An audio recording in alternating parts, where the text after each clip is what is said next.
I mean, I would love to fight Crawford, or even spar. I would love to spar Crawford. Yeah. We heard him fight week. No retirement. No retirement. Oh my God. Well, look, man, look, that's the thing. Taking those losses kind of felt like I took the losses too. So now, I try to prepare as much as I can, bro, because I don't want to put my family through that, especially my kids. And you know what I mean? It's hard, bro.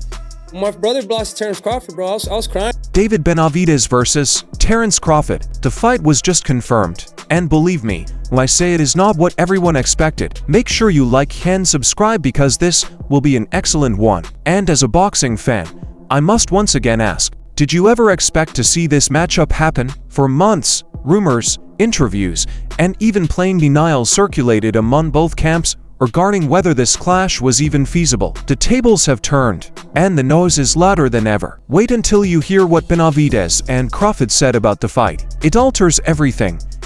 But I mean, I would love to fight Crawford, or even spar. I would love to spar Crawford. Yeah. The thing about that fight that was so funny, bro, they hated each other. Right. My brother and I know. Crawford, they hated. So Crawford is a street dude. My brother's a street dude too, bro. Yeah. David Benavidez shocked fans last year when he revealed in an interview with Mr. Organic that he would be willing to face Terence Crawford. The motivation is pure vengeance. Crawford previously defeated his brother, Jose Benavidez Jr., in 2018. David did not mince words. He added, "I'd love to exact revenge, but I don't believe he'd show up. I'd want to fight or spar with Terence Crawford." That statement quickly ignited the internet. Fans began to inquire, could Crawford, known for dismantling bigger opponents with surgical precision, really take on a monster like Benavidez? It sowed the seeds for a dream struggle. To be honest with you, man, let Terence Crawford live. That's his weight class. Okay. I lost interest in 168 a long time ago. I mean, I know that we could get offered a lot of money to go down to 168, but I'm more comfortable at 175. I'm chasing better beef. I'm chasing Bivol. I'm chasing these other big. I'm chasing Surdo Ramirez at cruiserweight. You know what I mean? So. But here's a twist. Benavidez's recent comments on Crawford surprised everyone and drastically changed the storyline. Fast forward to after Crawford's dramatic victory over Canelo Alvarez, and the tone in Benavidez's camp altered. Instead of pursuing Crawford, Benavidez made it obvious that he had no intention of dropping back to super middleweight. He told Inside the Ring, "To be honest, Terence Crawford should live. That is his weight class. I lost interest in 168 a long time ago, and I understand that we could be paid a lot of money to move down, but I'm more comfortable at 175. I'm chasing Artur Beterbiev, Divol, Zordo, and Ramirez at cruiserweight." This was a stunner. Just months before, he teased fans with the thought of settling the score with Bud, but now he dismisses it as if it were old news. Instead, he is focused on defending his WBC light heavyweight title against Anthony Yarde of Britain on November 22nd in Riyadh.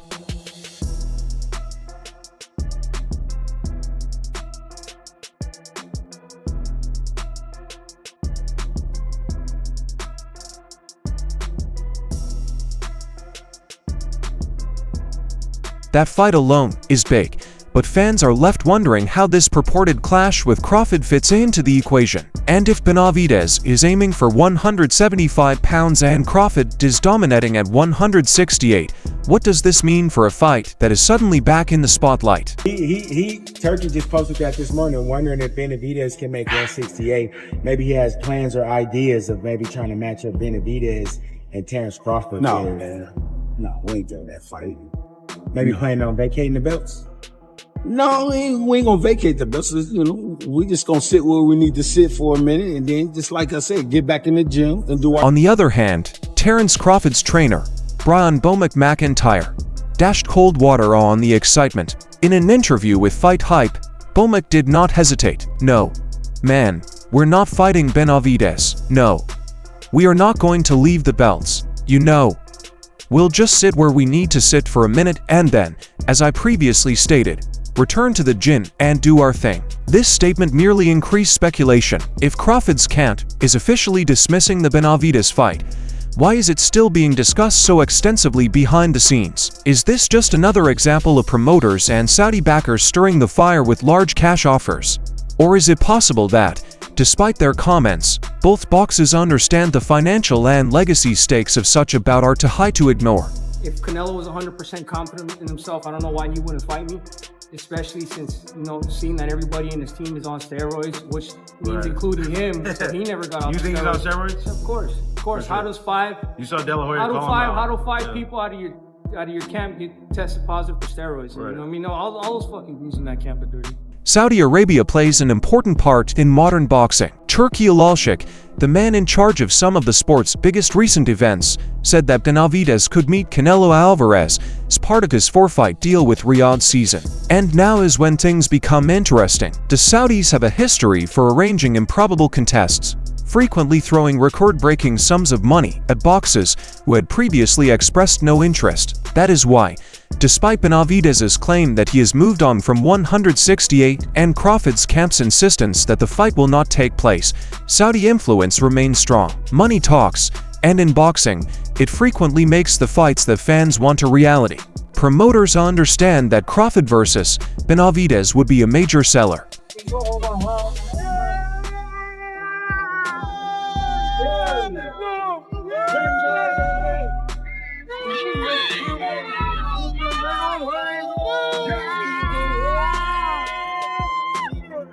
Crawford, fresh off solidifying his legacy by defeating Canelo, would face the undefeated Mexican monster in one of the sport's most marketable fights. If the Saudis genuinely prevailed, don't be shocked if both warriors suddenly discover an interest they claim to have lost. However, Crawford himself may have quite different plans. Crawford didn't sound like a man looking for another war after he defeated Canelo. In interviews, he often stated that he was relaxing and enjoying life with his family. He said he hadn't even sat down with his staff to plan out what would happen next. I'm just, enjoying my family, enjoying, to be able to say, look what I accomplished or what I'm about to accomplish next.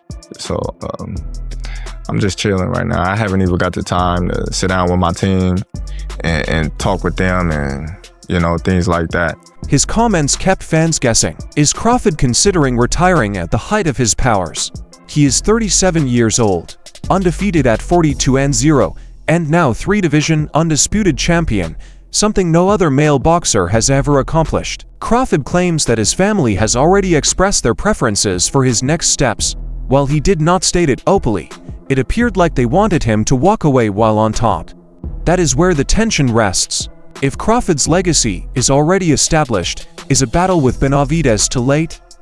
Or does he need one more challenge? A frightening encounter that will leave no doubt about his place among boxing's legends. Crawford has recently made headlines outside of the ring, which has added fuel to the flames. Just weeks after his victory over Canelo, Omaha police stopped him for dangerous driving. The incident quickly worsened. Seatbelt.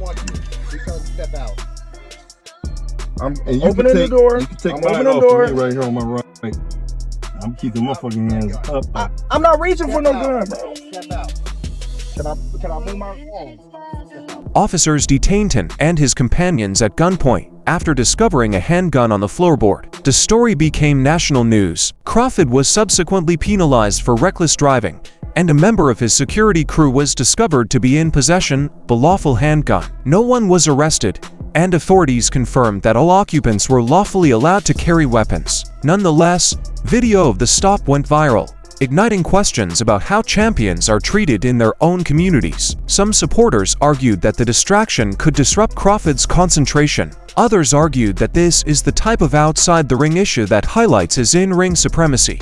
In any case, while Crawford battles of police inquiries and retirement rumors, Benavidez continues to focus on his upcoming title defense. And, while Crawford fights outside the ring, Benavidez is completely focused inside. The conversation does not end with Crawford versus Benavidez. Some of boxing's most prominent figures have voiced their sentiments, and not all of them are favorable. Agree, because Floyd Mayweather toyed with Canelo.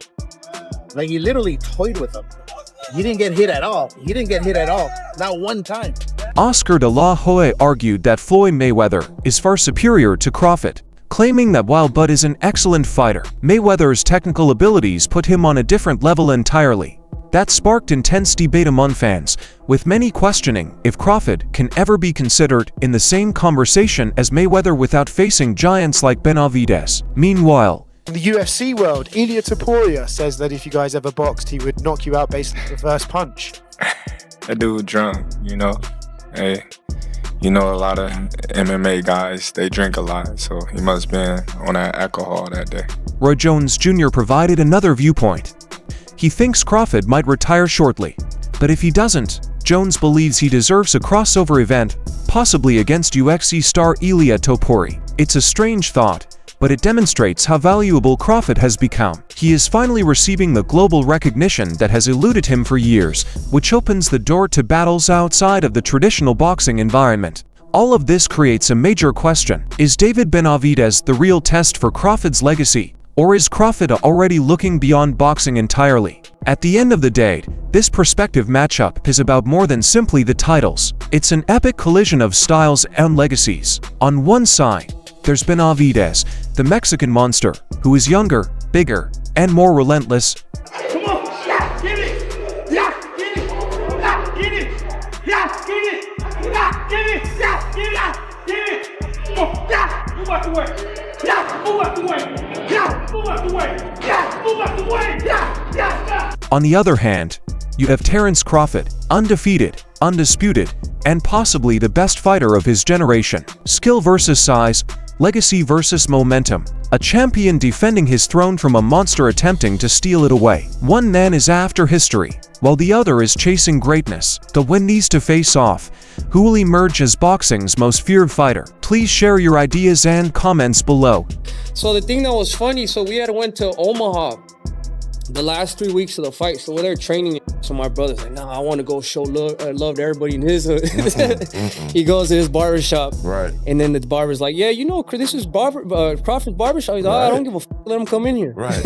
Right. Like, yeah, we like you. Alright, folks, get the latest boxing news, moments, events, and activities. Subscribe to Fight Motive and enable notifications so you never miss out on valuable content. Check out our other videos. Until next time, peace.